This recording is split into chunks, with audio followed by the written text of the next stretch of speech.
नमस्कार, अनादि टीवी की खास पेशकश सत्ता का फाइनल में आपका स्वागत है और मैं हूं मनोज वर्मा। चुनाव आयोग ने मध्य प्रदेश की 28 सीटों के उपचुनाव का ऐलान कर दिया है। 3 नवंबर को वोटिंग होगी और 10 नवंबर को ये तय हो जाएगा कि प्रदेश में आखिर किसकी सरकार रहेगी। क्या कमल दल की सरकार बरकरार रहेगी या फिर जैसा कि कांग्रेस और कमलनाथ दावा कर रहे हैं कि मध्य प्रदेश में एक बार फिर कांग्रेस की सरकार बनेगी। तो जिन 28 सीटों पर उपचुनाव होना है, इसमें बीजेपी और कांग्रेस अपनी सत्ता बचाने और बरकरार रखने की लड़ाई लड़ रहे हैं। एक तरफ से जहां बीजेपी की बात करें तो बीजेपी के सामने बड़ी चुनौती यह है कि जिस भरोसे के साथ 6 महीने पहले उन्होंने सरकार बनाई थी, कांग्रेस में बगावत हुई, 22 विधायक मंत्रियों ने कांग्रेस का साथ छोड़ा, बीजेपी के साथ गए और उसके बाद 3 और विधायकों ने बीजेपी का दामन थामा। इसके बाद कांग्रेस और टोटल 3 विधायकों की मौत के बाद ये संख्या 28 हो गई है और इन 28 सीटों में से 27 सीटें कांग्रेस के पास थी। एकमात्र आगर मालवा की ऐसी एक सीट थी जो बीजेपी के पास थी और जो उनके विधायक के निधन के बाद खाली हो गई है। बात करें तो इस चुनाव में सबसे बड़ी साख जो दांव पर लगी है वो ज्योतिरादित्य सिंधिया की है। ज्योतिरादित्य सिंधिया कांग्रेस का युवा चेहरा जिसने अपनी उपेक्षा से नाराज होकर पार्टी छोड़ी। उनके जो सहयोगी थे विधायक मंत्री, वो उनके कहने पर बीजेपी के साथ आए।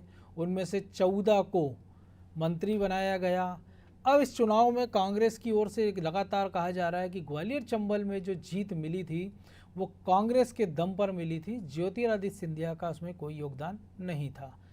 कांग्रेस की ओर से ये बयानबाजी हो रही है। और बीजेपी की बात करें तो सिंधिया समर्थक जितने नेता हैं जिन्होंने बगावत की थी, या बीजेपी के भी तमाम बड़े नेता, वो अब यही कह रहे हैं कि जो ग्वालियर चंबल अंचल में बड़ी जीत कांग्रेस को मिली थी उसके पीछे सबसे बड़ा योगदान कोई था तो वो था ज्योतिरादित्य सिंधिया का। इन सब के बीच शिवराज सिंह चौहान एक अपने आप में एक बड़ा फैक्टर है, क्योंकि उनकी लोकप्रियता के मुकाबले कांग्रेस में या बीजेपी में कोई नेता दूर दूर तक उनके आसपास भटकता दिखाई नहीं देता है। और जैसा कि एक नया नारा पहले चलता था मध्य प्रदेश की राजनीति में, मातो मोदी एक्सप्रेस, मोती माधव एक्सप्रेस, तो मोतीलाल वोरा और माधवराव सिंधिया जो जिनकी जुगल जोड़ी को कहा जाता था कि मोती माधव एक्सप्रेस, और एक नया नाम अब ज्योतिरादित्य सिंधिया और शिवराज की जोड़ी को खुद ज्योतिरादित्य सिंधिया ने दिया है, ज्योति शिव ज्योति एक्सप्रेस।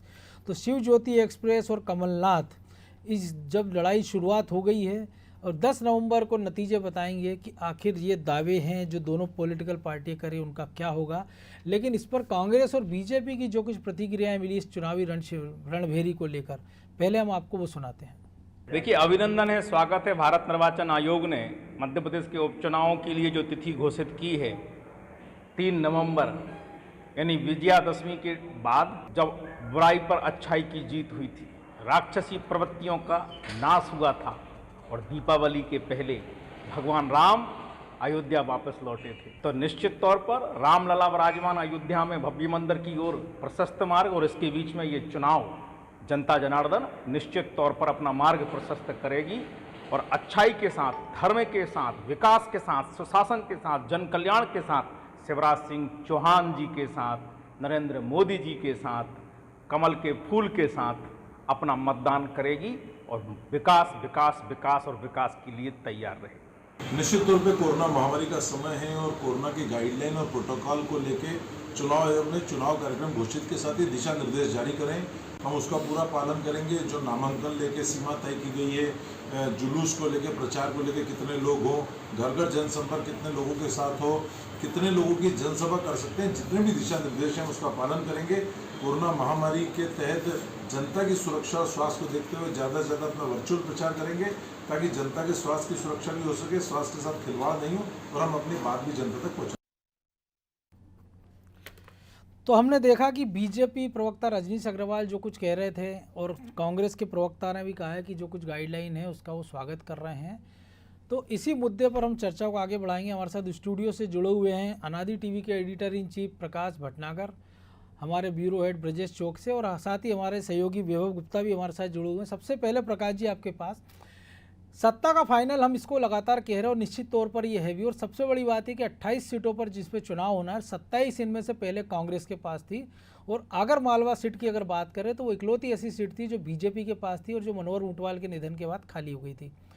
अब कांग्रेस के सामने बड़ी चुनौती क्या है? क्योंकि बीजेपी के सामने तो सत्ता बरकरार रखना है ही, लेकिन बड़ी चुनौती कांग्रेस के लिए इसलिए भी है क्योंकि 88 सीटों पर वो सिमटी हुई है और बीजेपी का आंकड़ा 107 पर है। बहुमत के लिए नंबर चाहिए 116। लेकिन मनोज, निश्चित तौर पर बड़ी चुनौती कांग्रेस के सामने है। एक तो 27 लोगों ने कांग्रेस छोड़कर बीजेपी ज्वाइन की और बीजेपी की सरकार है। बीजेपी को 107 सीटें अभी हाल उसके सदस्य हैं, तो उस हिसाब से उसे केवल 9 सीटें इन 28 में से जीतना है बिल्कुल सरकार के बहुमत के लिए। लेकिन मुझे लगता है कि भारतीय जनता पार्टी निश्चित तौर पर ज़्यादा से ज़्यादा सीटों पर जीत दर्ज करना चाहेगी और कांग्रेस की भी कोशिश होगी कि वो मैक्सिमम सीटें जीते। अब ये एक मतलब बड़ा कठिन टास्क है कांग्रेस के सामने कि वो 28 में से 27 सीटें जीत के फिर से सरकार बना ले। बिल्कुल मुझे लगता है कि अब जो आसान सा टास्क है वो बीजेपी के सामने है, लेकिन बीजेपी जिस गंभीरता से चुनाव लड़ रही है, जिस तरह से उनके नेताओं ने पूरे चुनाव क्षेत्रों को लगभग मेरे ख्याल से सभी क्षेत्रों में शिवराज और ज्योतिरादित्य सिंधिया जाके सभाएं करके आए, कई बड़ी घोषणाएं की है, तो मुझे लगता है कि उनके पास काफ़ी बढ़त हासिल है और उनकी कोशिश ये है कि वो इन 28 में से ज़्यादा सीटें जीते ताकि सरकार ज़्यादा मजबूती से आगे चल के काम कर सके। तो कुल मिला के मुझे लगता है कि मध्य प्रदेश में शिवराज सिंह चौहान की सरकार बनी रहेगी, लेकिन ये कितनी ताकत के साथ बनी रहेगी इसका जो हम 10 तारीख को जब नतीजा आएगा तब हमें पता चलेगा कि सरकार कितनी मजबूती से अगले 3 सालों के लिए खड़ी है। लेकिन ये कह सकते हैं कि 116 का जो जादुई फिगर है, मैजिक, वो बीजेपी पार कर लेगी। वो बीजेपी के लिए बहुत आसान है। वैभव गुप्ता हमारे साथ जुड़े हुए हैं। वैभव, कांग्रेस के लिए बड़ी चुनौती भटनागर जी ने भी कहा, निश्चित तौर पर उनको सारी सीटें जीतना अगर उनको मध्य प्रदेश में दोबारा सरकार बनानी है। और जो उम्मीदवारों की पहले घोषणा के पहले कांग्रेस जो कह रही थी गद्दार हैं, जयचंद है, बाहरी हैं, और अब जो 24 अभी तक उन्होंने उम्मीदवार घोषित किए उनमें से 10 बाहरियों को टिकट मिला है जो कभी ना कभी बीजेपी के टिकट पर चुनाव लड़ चुके थे या किसी और दल के पे। तो ऐसे में लगता है कि अब कांग्रेस के सामने वो कौन सा मुद्दा होगा जिससे वो जनता को अपील कर सकती है, जिससे उनको ये लगता है कि कांग्रेस की संभावना थोड़ी बेहतर हो सकती है बीजेपी का मुकाबले।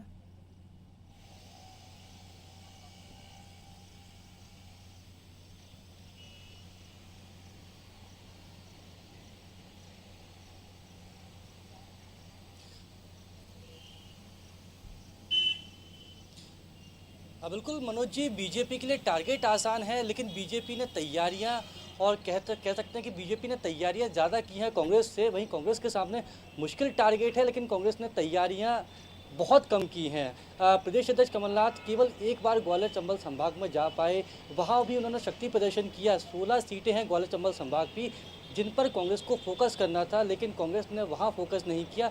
कोरोना काल में जो चुनाव होना है वो अपने आप में दिलचस्प होगा। सबसे महत्वपूर्ण बात कि सियासी रण के परिणाम की तारीखों का ऐलान हो चुका है।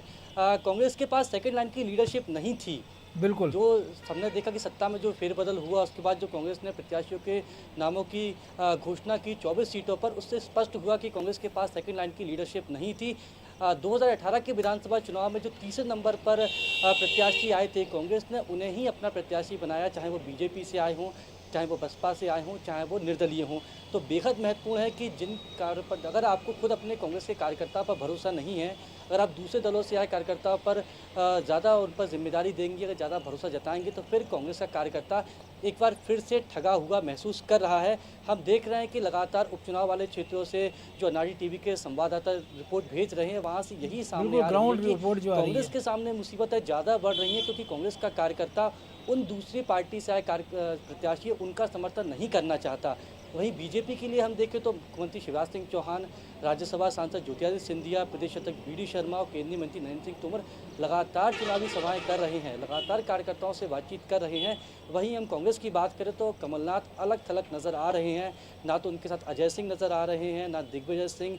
गोविंद सिंह ने जो यात्रा निकाली नदियों के समर्थन में, अवैध उत्खनन को खत्म करने को लेकर नेता पहुंचे, उस रैली में शामिल हुए, लेकिन उन्होंने इस बात की कोशिश नहीं की कि ग्वालियर चंबल संभाग में जब वो गए हैं तो कार्यकर्ताओं से बातचीत कर लें, उपचुनाव वाले क्षेत्रों का जायज़ा ले लें। क्या कमलनाथ का अकेले का युद्ध है क्या कमलनाथ अकेले हारेंगे? कांग्रेस को इस बात को समझना होगा, क्योंकि उपचुनाव के बाद 2023 में फिर से चुनाव आने हैं और जैसा कि कहा जा रहा है कि उपचुनाव में अगर कमलनाथ अच्छा प्रदर्शन नहीं कर सक पाए या उन्होंने जो तैयारियां की हैं वो मुकम्मल साबित नहीं हुई, तो शायद एक बार फिर से कमलनाथ जिस तरह से दिल्ली आते थे, दिल्ली से भोपाल आते थे और फिर छिंदवाड़ा चले जाते थे, फिर उसी तरह का प्लान हम फिर से आते हुए देखेंगे। बिल्कुल। चलिए, हमारे ब्यूरो हेड ब्रजेश चौक से हमारे साथ जुड़े हुए हैं। ब्रजेश, एक बात जो कही वैभव ने भी कि कांग्रेस में कमलनाथ फिलहाल इकलौते पड़े हुए हैं और जो कार्यकर्ता हैं जो उनमें सबसे ज़्यादा संतोष इसलिए कि 15 साल उन्होंने कांग्रेस को जिंदा रखा। 15 महीने की जब सरकार रही तो उस कार्यकर्ता को कुछ नहीं मिला। अब उसी कार्यकर्ता के भरोसे कांग्रेस के नेता कह रहे हैं कि हम चुनाव जीतेंगे, लेकिन वो कार्यकर्ता फिर ठगा गया है। उसको ना टिकट वितरण में उसको कुछ मिला, ना सरकार रही जब कुछ। तो ऐसे में लगता है कि ये कार्यकर्ता, वैसे भी कांग्रेस में दिक्कत ये है कि कांग्रेस में नेता का कार्यकर्ता होता, पार्टी के कार्यकर्ता गिनती के होते हैं, और ये पार्टी का कार्यकर्ता भी अगर नाराज होकर घर बैठ गया तो कांग्रेस के सामने बड़ा संकट क्या होगा? मनोज जी, जैसे आपने कहा कि कांग्रेस में नेता का कार्यकर्ता होता है, पार्टी का नहीं, तो हम इस तरह से कांग्रेस की बात ले लें कि कांग्रेस के जो नेता के कार्यकर्ता थे वो उनके साथ जा चुके हैं, मतलब कि सिंधिया जी के जो कार्यकर्ता थे उनके साथ चले गए। अब ओरिजिनल कांग्रेसी, यदि कांग्रेस की भाषा में ही कहें हम संगठन की में, अब ओरिजिनल कांग्रेसी बचे हैं।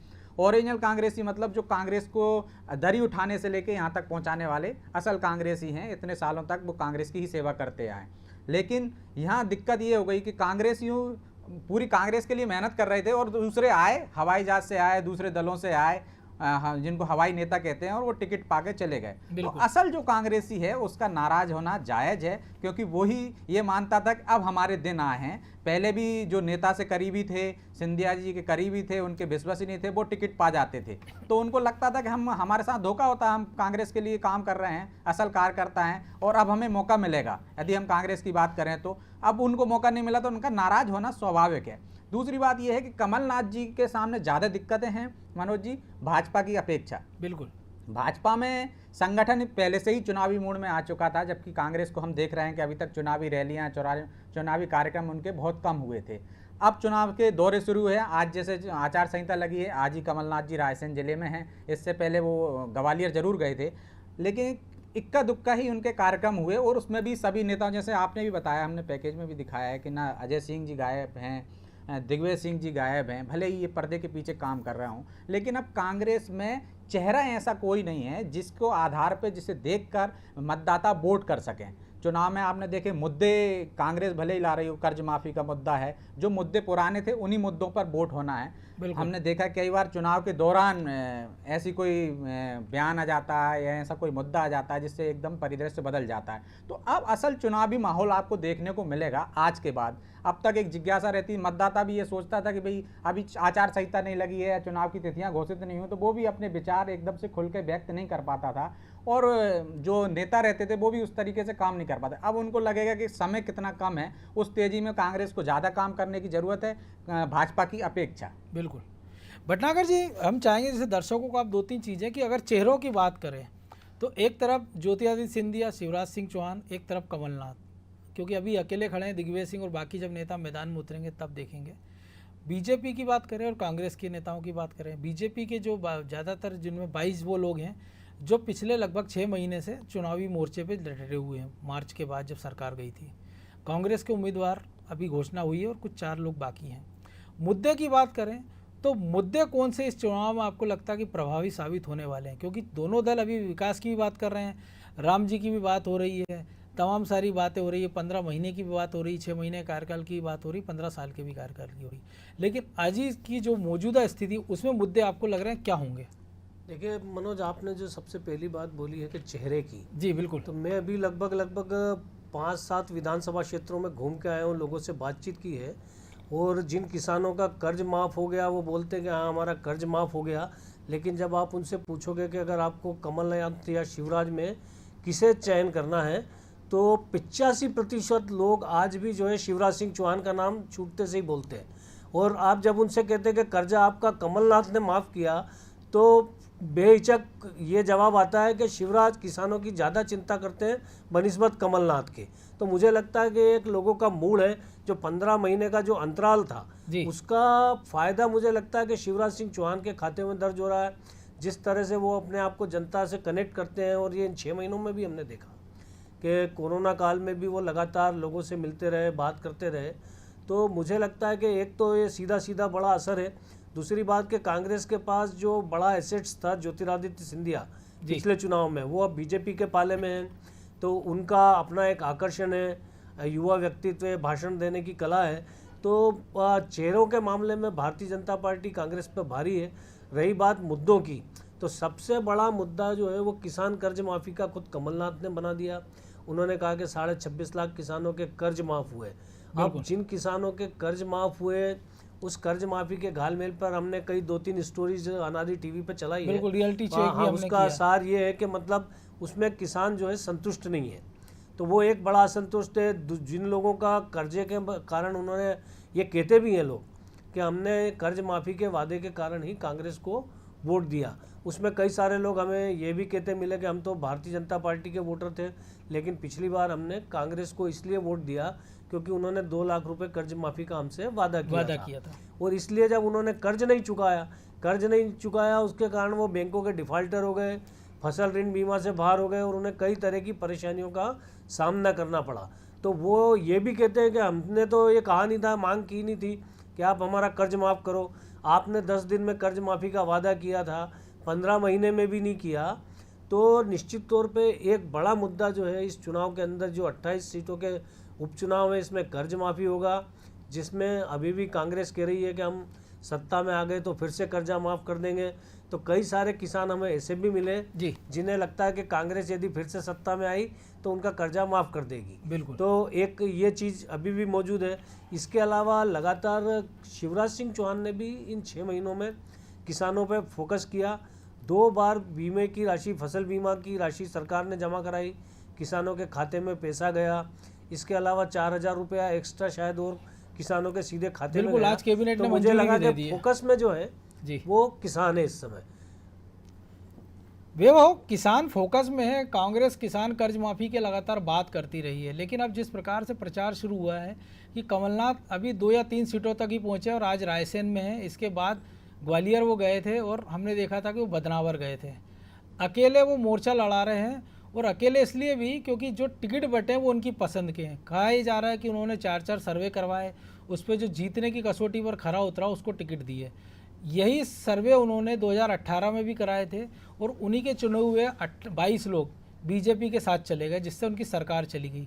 तो क्या उम्मीद करें कि जो जीते रहे हैं, अगर उनके जो उम्मीदवार जीतते हैं सर्वे में, जैसा वो दावा कर रहे हैं, कि वो कांग्रेस के साथ, कांग्रेस का हाथ पकड़े रहेंगे या कमल थामे दिखाई नहीं देंगे?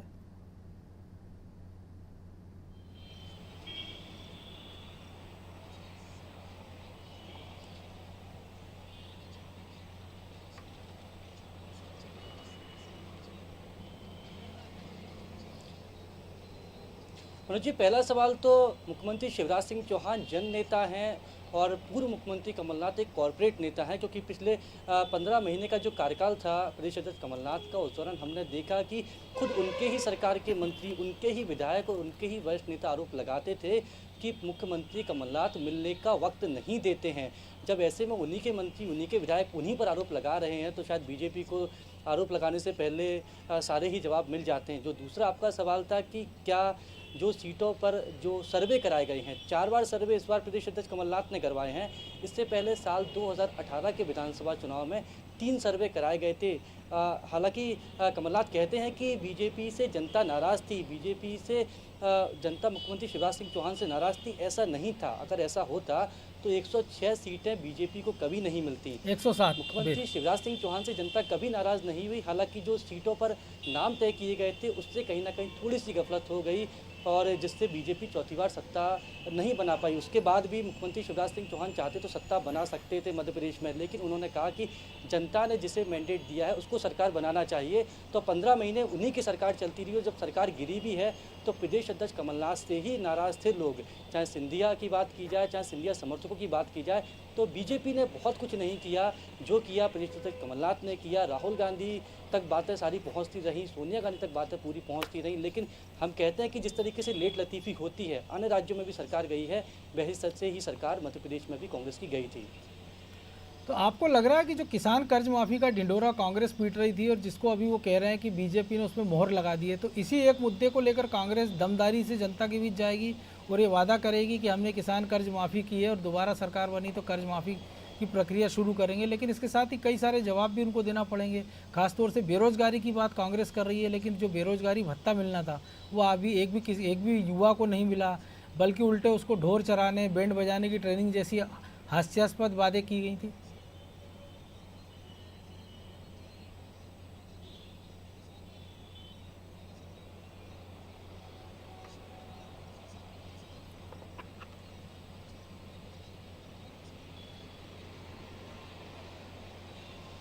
मनोज जी, वही सवाल है कि अब जाएंगे कब? जब जाने का वक्त था तब जा नहीं सके। पूरा जो कांग्रेस का जिस तरह से रणनीति बननी थी वो प्रदेश अध्यक्ष कमलनाथ के सरकारी निवास से बन रही थी, और प्रदेश अध्यक्ष कमलनाथ हर किसी को वक्त देते हैं 1 या 2 मिनट का।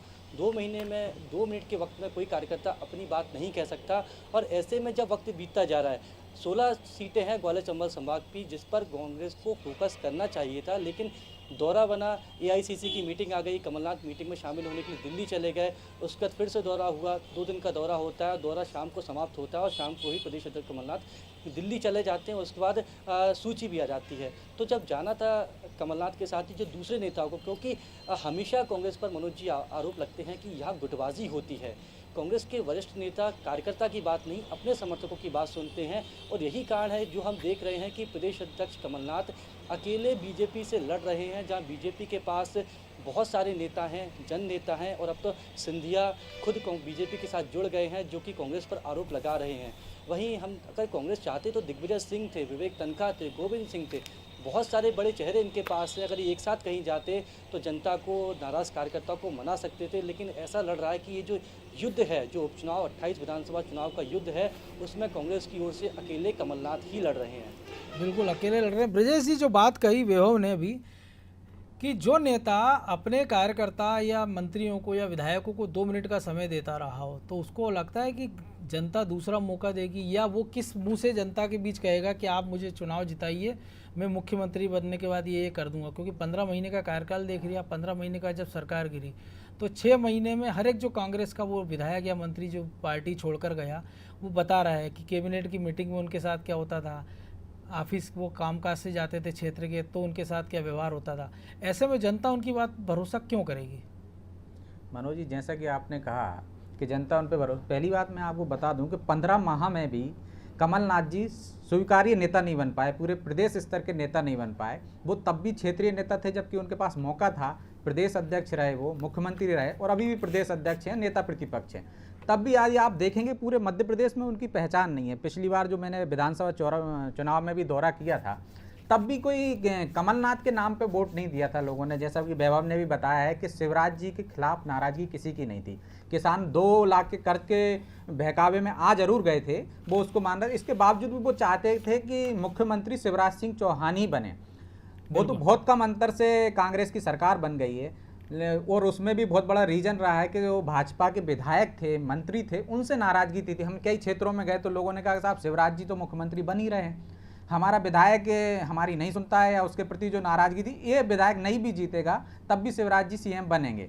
तो ये बहम में या इस भ्रम में भाजपा की सरकार नहीं बन पाई। एक एक नेता को हराने के चक्कर में मुख्यमंत्री पद से शिवराज जी नहीं बन पाए। और 15 माह में पब्लिक को कांग्रेस के मुख्यमंत्री मतलब कमलनाथ जी में और शिवराज जी में तुलना करने का मौका मिल गया कि कौन बेहतर है। शिवराज जी आज भी लोगों के पसंद है, जैसे भटनागर जी ने बताया, मैं भी गया था उनके साथ कई विधानसभा क्षेत्रों के दौरे पे, तो वहाँ पता चला कि लोग आज भी शिवराज जी को पसंद करते हैं। किसी से भी आप यदि एक सवाल करेंगे कि कमलनाथ या शिवराज, तो उनका जवाब शिवराज ही होगा।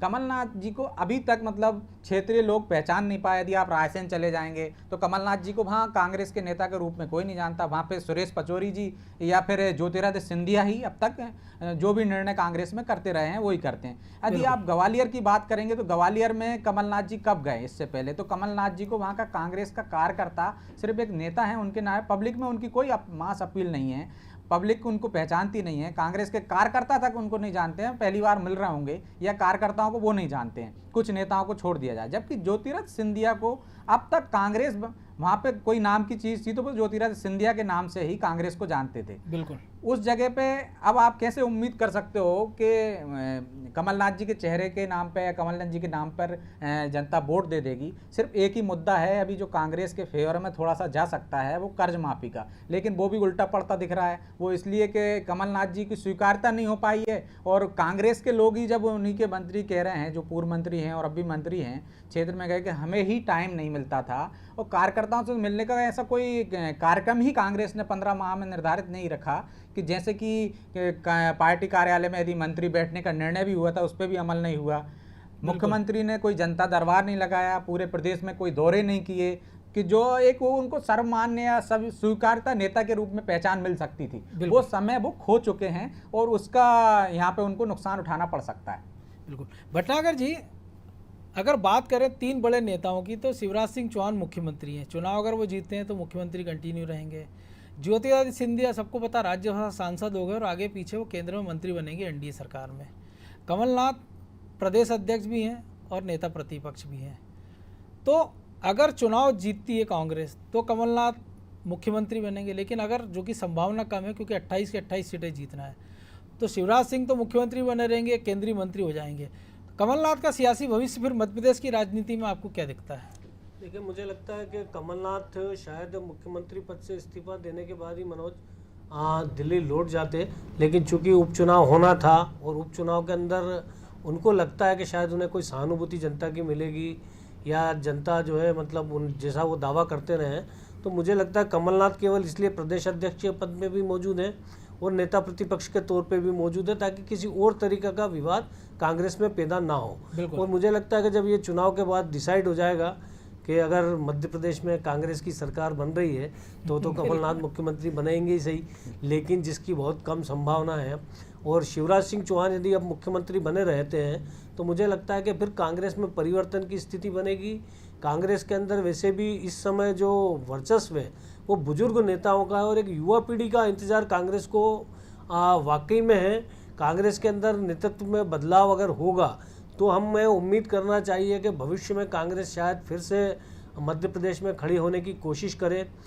लेकिन जो एंटी इनकम्बेंसी वाला जो फैक्टर था एक शिवराज सिंह सरकार के खिलाफ या शिवराज सिंह चौहान के खिलाफ, तो वो इन 15 महीनों में लगभग अब वो मामला निपट चुका है इस समय। और शिवराज सिंह चौहान के प्रति जैसा ब्रजेश ने भी बोला कि पिछले चुनाव में भी एंटी इनकम्बेंसी स्थानीय स्तर पर थी, और इस बार तो मुझे लगता है कि वो भी नहीं है, चूँकि कांग्रेस का ही बहुत बड़ा पार्ट उठ के बीजेपी में शामिल हो गया है। दूसरी जो बड़ी बात है कि बीजेपी में असंतोष की जो खबरें थी, कुछ लोग गए, पारुल साहू कांग्रेस से चुनाव लड़ रही हैं, सतीश सीकरवार कांग्रेस से चुनाव लड़ रहे हैं, केएल अग्रवाल कांग्रेस से चुनाव लड़ रहे हैं, ये एक अलग है। लेकिन इनके साथ में बीजेपी का कोई कार्यकर्ता नहीं गया। लेकिन कांग्रेस से जो लोग आए उनके साथ में उनका पूरी टीम आई है, क्योंकि वहाँ पे कांग्रेस सुर्खी में अगर बात करेंगे तो गोविंद सिंह राजपूत के कब्जे में थी। बिल्कुल, हम भाई उनके जिलाध्यक्ष मतलब इस तरह से अलग अलग जगह की बात करेंगे तो जो विधायक वहाँ पे लंबे समय से चुनाव लड़ता रहा, इमरती देवी डबरा से 3 चुनाव लड़ रही है, लगातार जीतती आ रही है, तो वहाँ पे कांग्रेस पे उनका वर्चस्व था। उनके साथ जो कांग्रेस में लोग थे वो निश्चित तौर पर भारतीय जनता पार्टी के सदस्य हो चुके हैं। तो कांग्रेस के सामने एक बहुत कठिन समय है ये, और ये उपचुनाव के नतीजे बताएंगे कि आगे कांग्रेस उनको कितना शार्ट आउट कर पाई अपनी समस्याओं को। और वैसे ही भटनागर जी, भाजपा से जो लोग आए हैं उनमें से अधिकांश ऐसे हैं मनोज जी जिनको पहले ही पब्लिक नकार चुकी या जो जिनको टिकट नहीं मिला था, वो भाजपा के सर्वे में इस लायक नहीं थे जीतने लायक, इसलिए उनको टिकट नहीं दिए गए। तो उनसे आप ज़्यादा अपेक्षा कैसे कर सकते हो जिनको पब्लिक नकार चुकी है? और इस तरफ पलड़ा इसलिए भारी है कि कांग्रेस पब्लिक ने ही उनको चुना था ना, वो फिर पब्लिक के पास जा रहे हैं कि हम आपकी लिए नहीं लड़ पाए, हमारी सुनवाई नहीं हो रही थी, आपके क्षेत्र की समस्याएं नहीं सुनी जा रही थी, इसी कारण अधिकांश कांग्रेसी कार्यकर्ता उनके साथ आए क्योंकि उनकी भी समस्या नहीं सुनवाई हो रही थी वहाँ पे। बिल्कुल। चलिए, अब समय और इजाज़त नहीं देता, तो आप तीनों का बहुत शुक्रिया इस पूरे विश्लेषण के लिए। तो निश्चित तौर पर बड़ी चुनौती कांग्रेस के सामने है कि वो इस चुनावी रण में किस प्रकार बीजेपी की सुसज्जित सेना का मुकाबला करेगी, क्योंकि अगर चक्रव्यूह की बात करें तो कांग्रेस की ओर से भी कमलनाथ अकेले किला लड़ा रहे हैं, और जैसा भटनागर जी ने कहा कि जब तक युवा नेतृत्व को कांग्रेस सामने नहीं लाएगी, युवा नेतृत्व नकुलनाथ या जयवर्धन सिंह नहीं, वो जीतू पटवारी हो सकता है, वो कुणाल चौधरी हो सकता है, वो उमंग सिंगार भी हो सकता है, या कोई ऐसा जुझारू आदमी जो कांग्रेस में संघर्ष का मुद्दा करे, जो सड़क पर उतरे और लगातार सरकार के खिलाफ मोर्चाबंदी करे। अगर ऐसा कोई नेता कांग्रेस ढूंढ के अगर प्रोजेक्ट कर पाती है तो निश्चित तौर पर जो आने वाला अब चुनाव होगा 2023 का, वो दिलचस्प होगा। और 2020 में जो उपचुनाव होना है, हम कह सकते हैं कि सत्ता का जो फाइनल है वो फिलहाल लेकिन कांग्रेस के लिए कठिन साबित होने वाला है। तो सत्ता के फाइनल में आज इतना ही। मुझे दीजिए इजाज़त और आप देखते रहिए अनादि टीवी। नमस्कार।